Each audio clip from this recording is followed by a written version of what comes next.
So hey Genius, welcome back to my channel, the creator of Genius Girl this side, and today we are discussing practical question number 5 of investment decisions.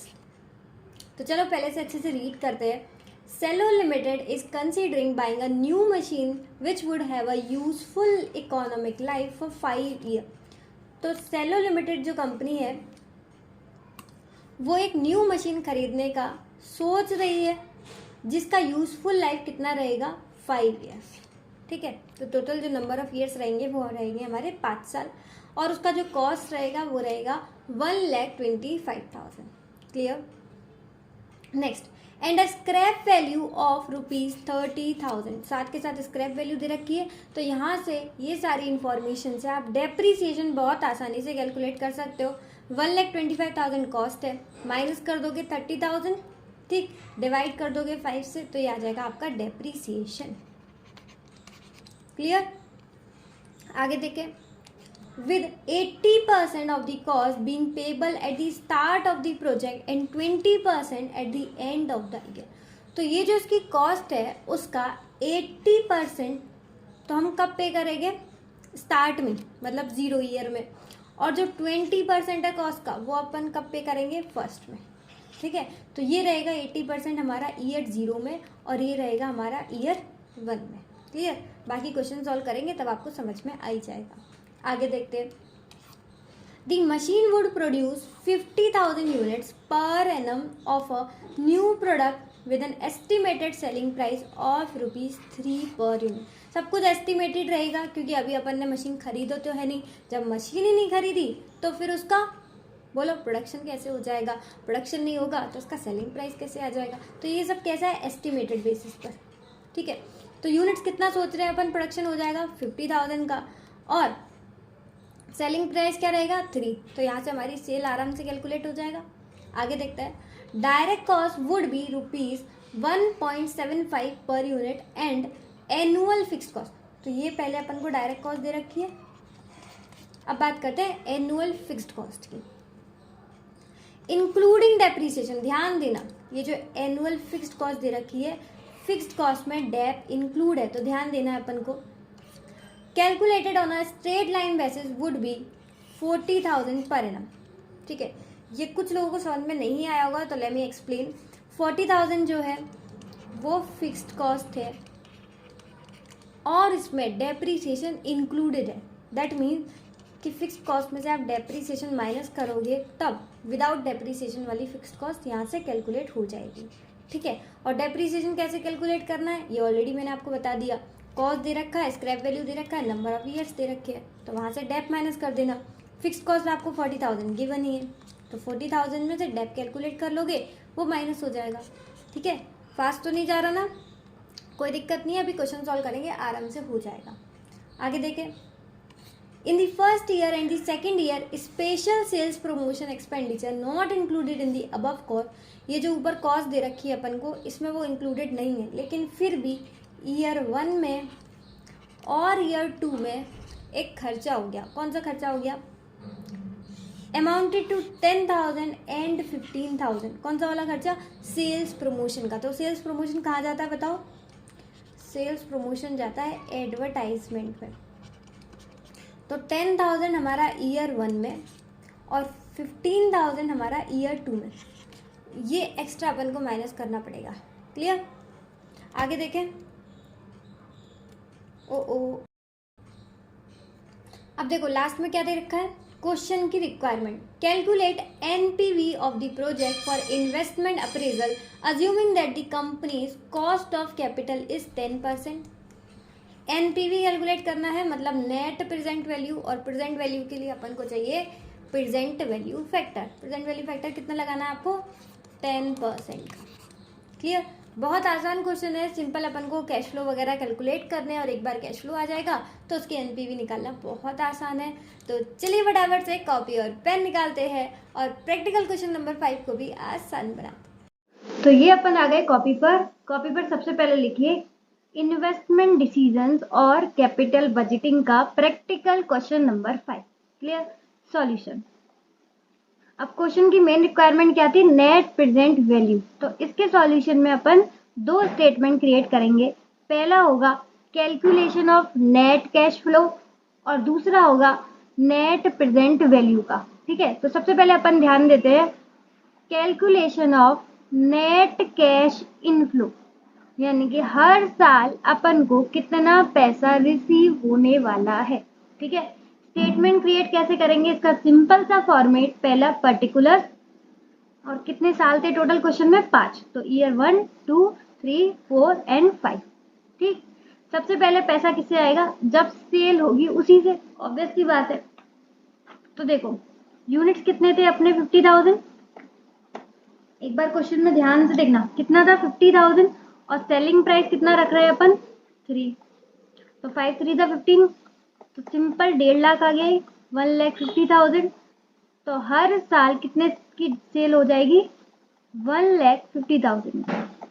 तो सब में same लिख दो 150 150 150 and ये year 5 में भी 150। ठीक, फिर इसमें से अपन क्या माइनस करेंगे, डायरेक्ट कॉस्ट। डायरेक्ट कॉस्ट कितना गिवन है 1.75, तो ये भी प्रोडक्शन यूनिट्स पे ही लगेगा 1.75। इसको कैलकुलेट करो 50,000 इंटू 1.75, ये आ जाएगा 87,500। ठीक है, तो हर साल इसको भी माइनस करना पड़ेगा क्योंकि ये कॉस्ट लगी है।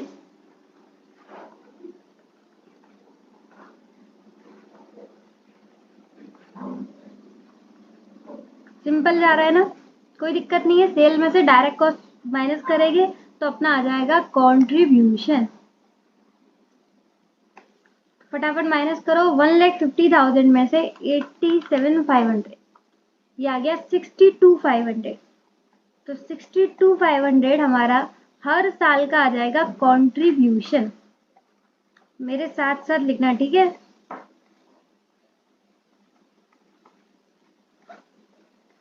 अब यहां तक तो हमारा सिंपल था। सिंपल सेल में से अपन ने क्या माइनस कर दिया, सेल में से हमने माइनस कर दिया डायरेक्ट कॉस्ट, तो उससे आगे हमारा कंट्रीब्यूशन। अब ध्यान देना फिक्स्ड कॉस्ट के टाइम पर। फिक्स्ड कॉस्ट अपन को क्वेश्चन में गिवन है 40,000। फिक्स्ड कॉस्ट कितनी गिवन है 40,000, लेकिन इसमें डेप्रीसिएशन इंक्लूड है। ठीक है, लेकिन डेप्रीसिएशन हमारा कैसा होता है, नॉन कैश एक्सपेंस, उसमें तो पैसा जाता नहीं है, इसलिए हम उसे यहाँ से माइनस कर देंगे। जो फिक्स्ड कॉस्ट में ऑलरेडी इंक्लूडेड है, क्वेश्चन ने खुद बोला था फिक्स्ड कॉस्ट इंक्लूडिंग डेप्रीसिएशन। ठीक है, तो 40,000 हमारी टोटल फिक्स कॉस्ट थी, जिसमें से हमें डेप्रीसिएशन माइनस करना पड़ेगा।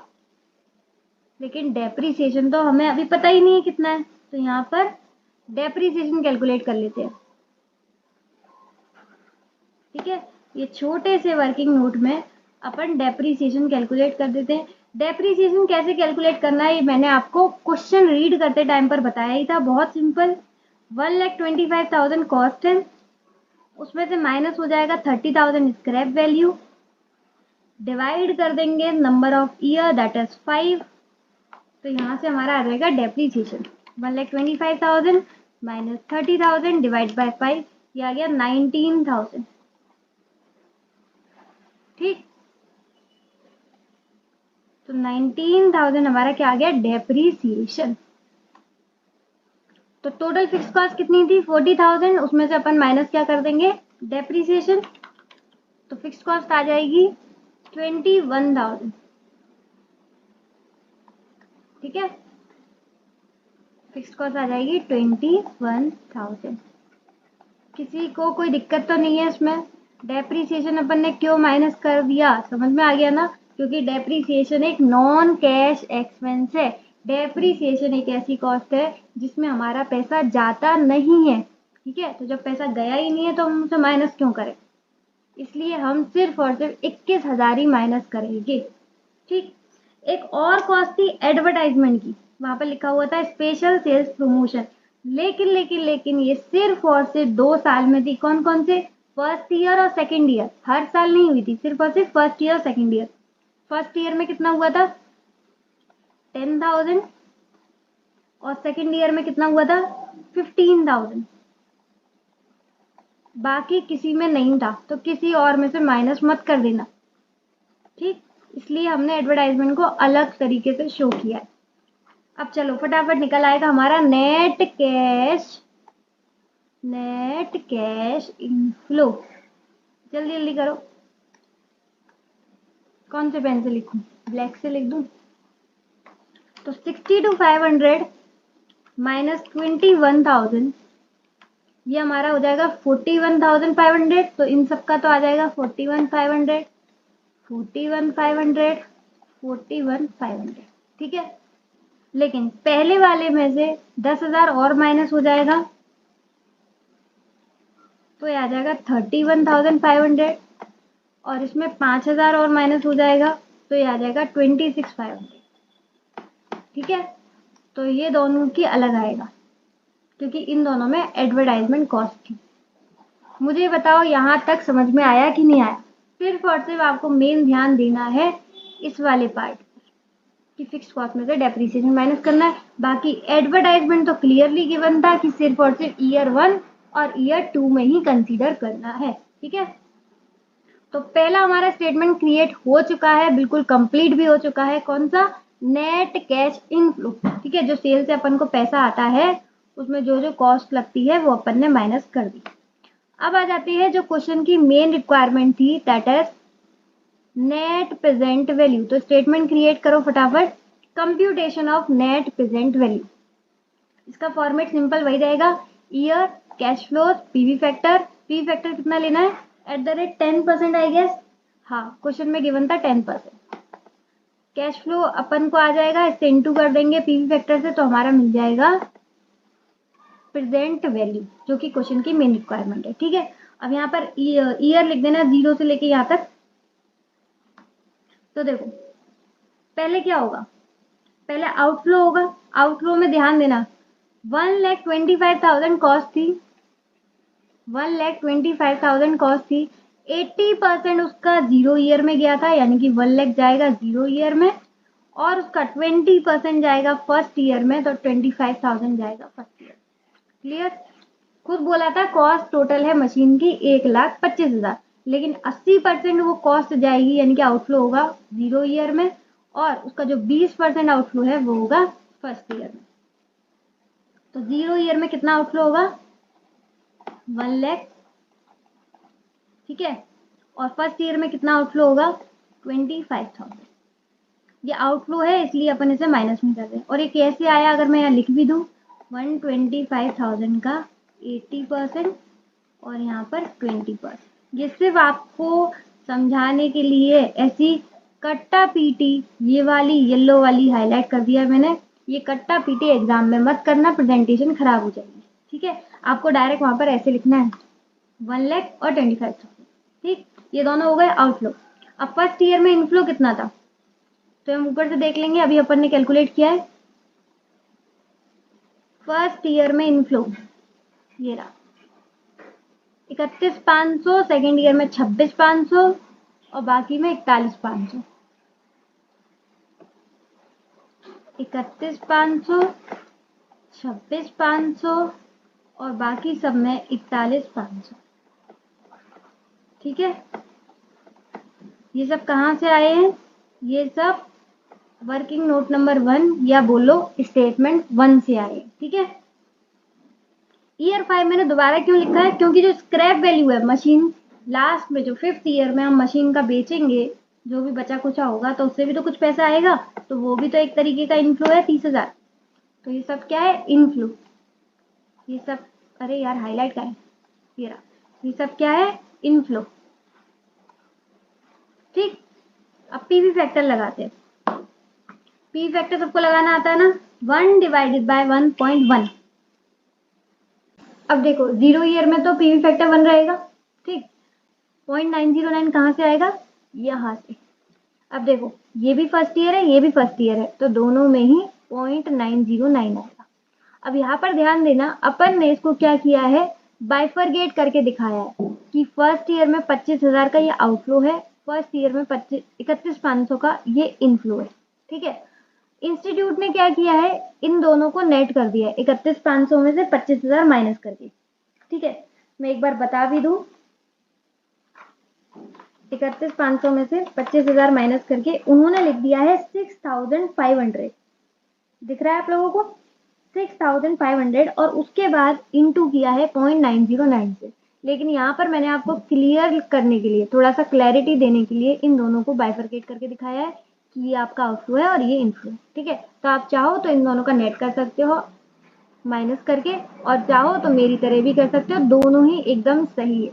क्लियर। अब आते हैं नेक्स्ट, 1 डिवाइड बाई 1.1, 0.909 हो गया। नेक्स्ट आता है हमारा 0.826 सेकेंड ईयर का, 0.751 थर्ड ईयर का, 0.683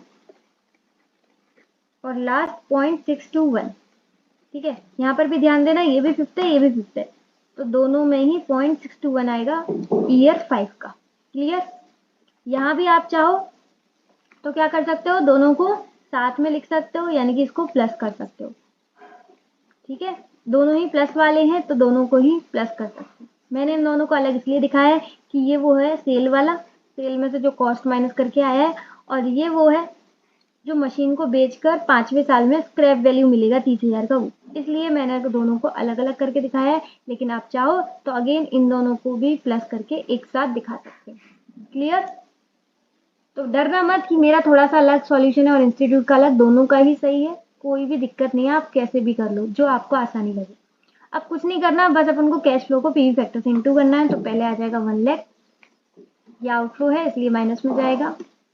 नेक्स्ट 25,000 इंटू 0.909, 22,725, ये भी आउटफ्लो है तो अलग जाएगा। नेक्स्ट 31,500 इंटू 0.909,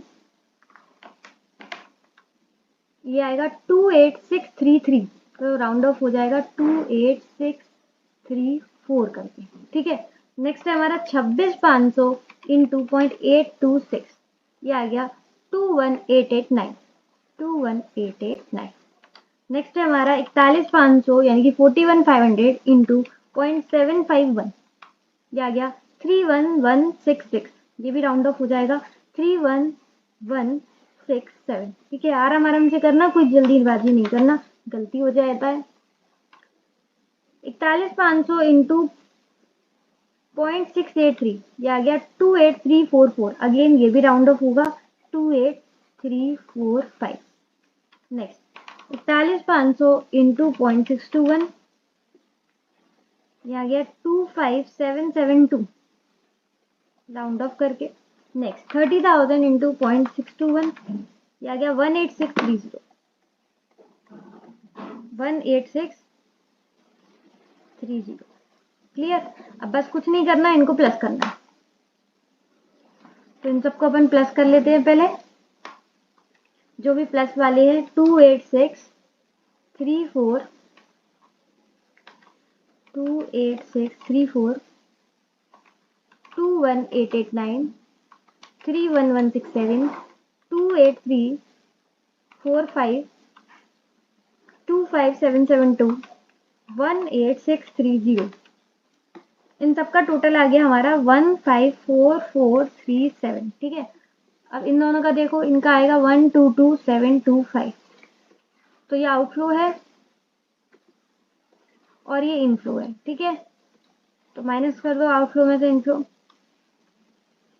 15,4437, इनफ्लो ज़्यादा है और आउटफ्लो हमारा है 122,725, तो ये आ गया 31712। ठीक है, ये प्लस का आएगा 31712, ये आ गई हमारी NPV।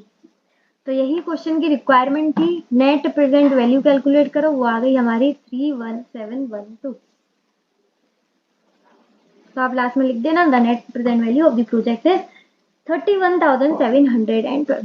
उम्मीद है आपको क्वेश्चन अच्छे से समझ में आया होगा, और इसकी प्रेजेंटेशन थोड़ा सा बाइफरकेट करके इसलिए दिखाया है ताकि जो नए नए बच्चे स्टूडेंट्स कर रहे हैं उनको इन्वेस्टमेंट डिसीजंस में काफ़ी ज़्यादा दिक्कत आती है, इसलिए मैं थोड़ा आराम आराम से करा रही हूँ। तो साथ साथ मेरी प्रैक्टिस आराम आराम से आप भी करती रहिए। और आज के लिए बस इतना ही। अगर वीडियो अच्छी लगी हो तो like share and subscribe to my YT channel. And इसी के साथ इसी तरीके से खुश रहिए, मुस्कुराते रहिए। मिलते हैं नेक्स्ट वीडियो में, तब तक के लिए bye bye, be happy always.